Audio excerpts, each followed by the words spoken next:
Hello everyone. इस video में हम लोग बायोलॉजी का एक इम्पॉर्टेंट टॉपिक है जिसको हम लोग उत्सर्जन तंत्र कहते हैं। तो उत्सर्जन तंत्र से रिलेटेड जितने भी इम्पॉर्टेंट फैक्ट बन सकते हैं उन सभी इम्पॉर्टेंट फैक्ट को हम लोग इस वीडियो में कवर करने वाले हैं। तो आइए स्टार्ट करते हैं। तो देखिए पहला पॉइंट इसमें दिया हुआ, इसमें कह रहा है मानव के उत्सर्जन तंत्र में शरीर के कौन कौन से अंग भाग लेते हैं। तो इसमें देखिए वृक्क, फेफड़ा, त्वचा, यकृत एवं आंत, ये सभी जो अंग हैं इसमें पार्टिसिपेट करते हैं। अगला देखिए, अगला क्वेश्चन इसमें कह रहा है मनुष्य एवं अन्य स्तनधारियों में कौन सा मुख्य उत्सर्जी अंग होता है। तो मुख्य उत्सर्जी अंग की बात की जाए तो ये होता है वृक्क, जिसको किडनी कहा जाता है।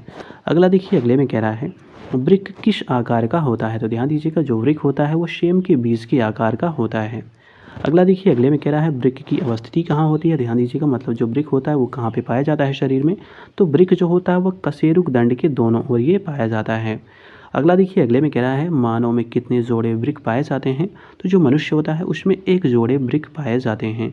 अगला देखिए, अगले में कह रहा है वृक्क के चारों तरफ, ध्यान दीजिएगा, कह रहा है वृक्क के चारों तरफ कौन सी झिल्ली पाई जाती है। तो ये झिल्ली का नाम है पेरिटोनियम झिल्ली। कौन सी झिल्ली है? पेरिटोनियम झिल्ली। अगला देखिए, अगले में कह रहा है वृक्क का भार कितना होता है। काफ़ी इंपॉर्टेंट क्वेश्चन है। तो देखिए जो वृक्क होता है उसका भार होता है लगभग 140 ग्राम। अगर इसकी लंबाई की बात की जाए तो देखिए जो वृक्क होता है उसकी लंबाई 4 से 5 इंच तक होती है, चौड़ाई इसकी 2 इंच होती है। अगर मोटाई की बात की जाए तो इसकी 1.5 इंच इसकी मोटाई होती है। तो इतनी बातें आप लोग ध्यान दीजिएगा। अब अगला देखिए, अगले पॉइंट में कह रहा है वृक्क के बाहरी व भीतरी धरातल का स्वरूप कैसा होता है। तो ध्यान दीजिएगा, जो वृक्क का बाहरी धरातल होता है वो उत्तल होता है और जो इसका भीतरी धरातल होता है वो अवतल होता है। ये बात आप लोग ध्यान दीजिएगा। अगला देखिए, अगले क्वेश्चन में कह रहा है वृक्क की अवतल सतह, जिसको हम लोग भीतरी धरातल कहते हैं, ये क्या कहलाती है। तो इसको हाइलम कहा जाता है। क्या कहा जाता है? हाइलम इसको कहते हैं। अगला देखिए, अगले में कह रहा है वृक्क की लंबवत काट पर पतला एवं मोटा भाग क्या कहलाता है। तो ये जो पतला भाग होता है उसको कॉर्टेक्स कहते हैं और जो मोटा भाग होता है उसको मेड्यूला कहा जाता है। अगला देखिए, अगले में कह रहा है मेड्यूला जो शंकुरूपी कोन शेप्ड में होता है, इन रचनाओं से भरा होता है, इसे क्या कहते हैं। मतलब कहने का तात्पर्य ये है कि जो मेड्यूला होता है वो शंकुरूपी रचनाओं से भरा रहता है, जिसको क्या कहा जाता है ये पूछा जा रहा है, तो जिसको पिरामिड कहा जाता है। अगला देखिए, अगला क्वेश्चन क्या है। तो देखिए अगले क्वेश्चन में कह रहा है सभी पिरामिडें किस थैलीनुमा गुहा में दृष्ट रहती हैं। तो ये वृक्क पेल्विस में अवस्थित रहती हैं या उसी में दृष्ट रहती हैं। तो ये बात आप लोग ध्यान दीजिएगा। अगला देखिए, अगले में कह रहा है जो वृक्क पेल्विस होता है इससे एक लंबी तथा सक्रिय वाहिनी निकली रहती है, इसे क्या कहते हैं। तो इसी को मूत्रवाहिनी या इसी को यूरेटर कहा जाता है। अगला देखिए, अगले में कह रहा है दोनों ओर की जो मूत्रवाहिनियाँ होती हैं ये कहाँ पर खुलती हैं। तो ये मूत्राशय में खुलते हैं, जिसको यूरिनरी ब्लैडर भी इसी को कहा जाता है। अगला देखिए, अगले में कह रहा है प्रत्येक वृक्क में कितनी सूक्ष्म नलिकाएं पाई जाती हैं। तो लगभग इसमें 10 लाख सूक्ष्म नलिकाएं पाई जाती हैं। अगला है, अगले क्वेश्चन में कह रहा है वृक्क की कार्यात्मक या उत्सर्जन इकाई क्या कहलाती है। तो इसी को नेफ्रॉन कहा जाता है। अगला देखिए, अगला क्वेश्चन क्या है, अगले में देख लेते हैं। तो देखिए अगले क्वेश्चन में कह रहा है रुधिर के रासायनिक संगठन का वास्तविक नियंत्रक किसे कहते हैं। तो ये कहते हैं नेफ्रॉन को। अगला है नेफ्रॉन की पूछा जा रहा है दो महत्वपूर्ण कार्य कौन कौन से हैं। तो ध्यान दीजिएगा, जो नेफ्रॉन होता है उसका पहला महत्वपूर्ण कार्य है कि ये काम ये करता है कि रुधिर से सभी उत्सर्जी पदार्थों को ये हटाता है। तो ये तो हो गया इसका पहला काम। दूसरा इसका काम ये होता है कि जो रुधिर में आवश्यक पोषक तत्व होते हैं उनको बनाए रखता है। तो ये हो गया इसका दूसरा कार्य। अगला देखिए, अगले में कह रहा है रुधिर से उत्सर्जी पदार्थों का उत्सर्जन कितने चरणों में होता है। तो ये 2 चरणों में होता है।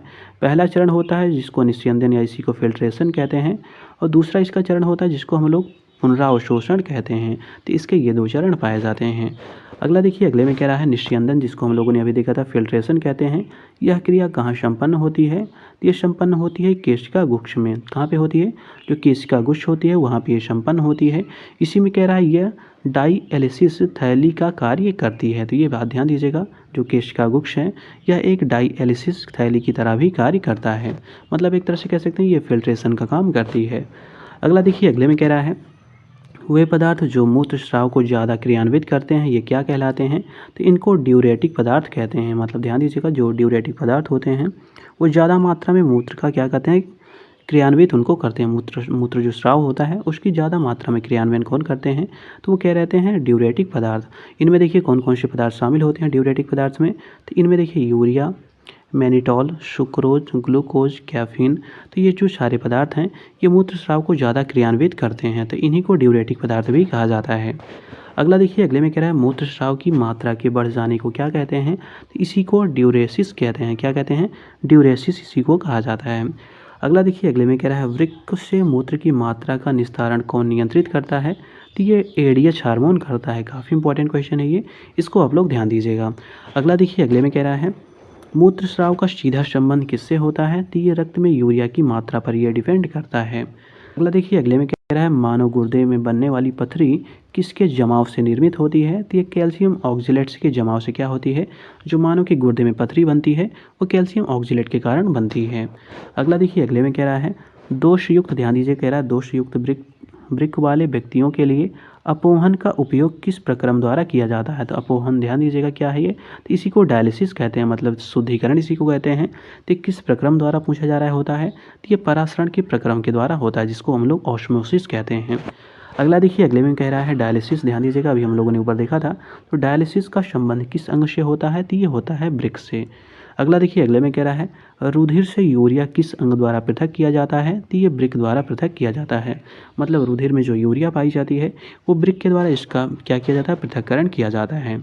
अगला देखिए अगले क्वेश्चन में क्या है, तो देखिए अगले क्वेश्चन में यहाँ पे कुछ पॉइंट दिए हैं वृक्क के जो प्रमुख कार्य हैं उनको देख लेते हैं, काफ़ी इंपॉर्टेंट है ये। तो देखिए वृक्क का पहला इंपॉर्टेंट ये कार्य इसमें बताया गया है कि यह स्तनधारियों एवं अन्य कशेरुकी जो जंतु होते हैं उनमें उपापचय क्रिया द्वारा विभिन्न अपशिष्ट पदार्थों को मूत्र के रूप में ये उत्सर्जित करता है। तो वृक्क का पहला इंपॉर्टेंट काम ये था। दूसरा देखिए दूसरा इसका ये कार्य है कि ये रक्त में हाइड्रोजन आयन सांद्रता जिसको हम लोग पीएच कहते हैं इसका भी ये नियंत्रण करता है। इसके अतिरिक्त इसका अगला पॉइंट देख लेते हैं, इसका ये कार्य होता है कि ये रक्त के परासरणी दाब तथा उनकी मात्रा का ये नियंत्रण करता है।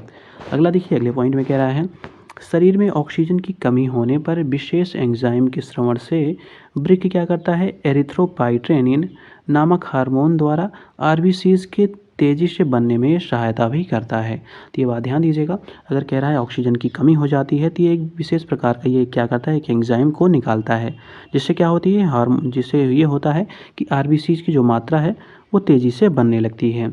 अगला देखिए अगले पॉइंट में कह रहा है यह कुछ पोषक तत्वों के अधिशेष भाग यथा जिसको शर्करा अमीनो अम्ल कहते हैं इसका भी ये निष्कासन करता है, तो ये बात भी ध्यान दीजिएगा। अगला देखिए अगले पॉइंट में कह रहा है शरीर में परासरण नियंत्रण द्वारा वृक्क जो होता है जल की निश्चित मात्रा को बनाए रखता है। अगला देखिए अगले पॉइंट में कह रहा है वृक्क में अपचयन के पूर्व स्वच्छ रक्त वृक्कीय धमनियों में वापस जाता है। अगला है बोमन जो संपुट होता है एक कप के आकार की संरचना होती है, इसमें अल्ट्रा फिल्ट्रेशन की क्रिया संपन्न होती है जिसमें देखिए कह रहा है इससे क्या होता है, इससे निस्पंदित द्रव जो होते हैं वो लघु नलिकाओं से होकर जाते हैं जहां अधिकांश ग्लूकोज का पुनरावशोषण होता है तथा वृक्कीय शिराओं में रक्त के पास ये वापस भेज दिया जाता है। तो ये इतने सारे इसके इंपॉर्टेंट कार्य दिए हुए थे। अब अगला देखिए अगले पॉइंट में कह रहा है लंबे समय तक उपवास रखने पर सर्वाधिक प्रभावी अंग कौन सा होता है शरीर का, मतलब कहने का तात्पर्य ये है कि अगर लंबे समय तक कोई उपवास रखता है तो शरीर का सबसे ज़्यादा प्रभावित होने वाला अंग कौन सा होगा, तो वो होगा गुर्दा। अगला देखिए अगले में कह रहा है मानव के गुर्दे जो होते हैं किस प्रणाली के अंग हैं, तो ये उत्सर्जन प्रणाली के अंग हैं। अगला देखिए अगले में कह रहा है दोनों वृक्कों से प्रति मिनट कितना रक्त प्रवाह होता है, तो ये होता है 1200 ml। अगला देखिए अगले में कह रहा है जब वृक्क जो होता है कार्य करना बंद कर देता है तो कौन सा पदार्थ जमा होता है, तो देखिए रक्त में क्या होते हैं नत्र जनित अपशिष्ट पदार्थ उसमें जमा होने लगते हैं। अगला देखिए अगले में कह रहा है यदि मूत्र में एल्ब्यूमिन आ रहा है तो कौन से अंग के फेल होने की संभावना रहती है, तो इसकी संभावना रहती है कि वृक्क अब फेल हो गया है। अगला देखिए अगले में कह रहा है अगला पॉइंट क्या है, तो देखिए अगले पॉइंट में दिया हुआ इसमें कह रहा है मानव शरीर में यूरिया कहाँ संश्लेषित होती है, तो यूरिया देखिए ये यकृत में संश्लेषित होती है, इसको हम लोग जान लेते हैं।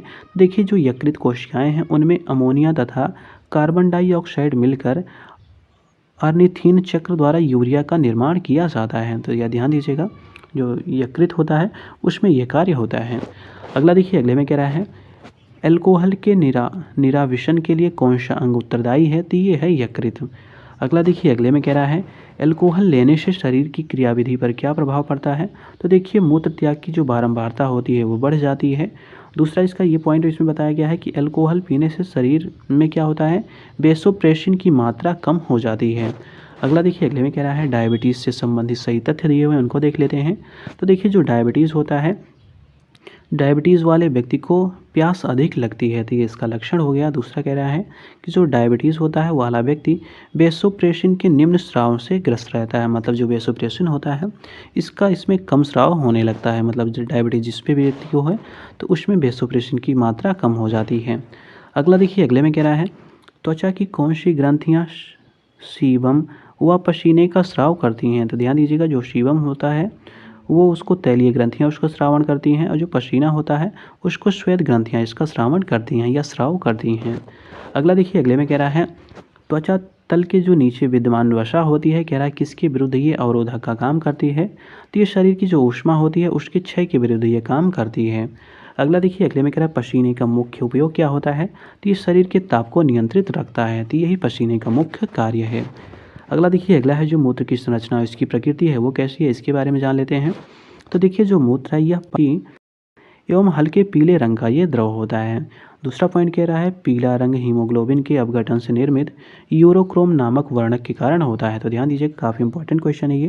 तो अगर पूछा जाए मूत्र का जो पीला रंग होता है वो किसके कारण होता है, तो ये यूरोक्रोम नामक एक वर्णक है, इसके कारण ऐसा होता है। अगला देखिए अगले में कह रहा है सामान्य व्यक्ति में 24 घंटे में लगभग 1.5 लीटर मूत्र बनता है। अगला कह रहा है इसका पीएच मान कितना होता है, 4.5 से 8.6 के मध्य ये होता है। अगला है अगले में कह रहा है ताज़े मूत्र की प्रकृति अम्लीय होती है। अगला देखिए अगले में कह रहा है इसका अपेक्षिक घनत्व जो है जल से अधिक होता है। इसके अतिरिक्त अगले इसी पॉइंट में कह रहा है इसमें जल जो होता है 96% होता है, यूरिया 2% होता है, प्रोटीन वसा शर्करा एवं दूसरे जो कोलाइड्स हैं ये 1.3% होते हैं। यूरिया अम्ल की बात की जाए तो 0.5% होता है, एवं इसके अतिरिक्त जो बचे हुए पदार्थ हैं वो अन्य पदार्थ इसमें पाए जाते हैं। तो इस प्रकार हम लोगों ने जो ये टॉपिक दिया होता है इसको हम लोगों ने कवर कर लिया। इसी प्रकार इस वीडियो में आने वाले वीडियोज़ में हम लोग जिस बुक में जितने भी टॉपिक दिए गए हैं उन हर एक टॉपिक को हम लोग सेपरेट वीडियो में कवर करते हुए इस पूरे टॉपिक को कवर करने वाले हैं। तो मिलते हैं अगले वीडियो में एक नए टॉपिक के साथ।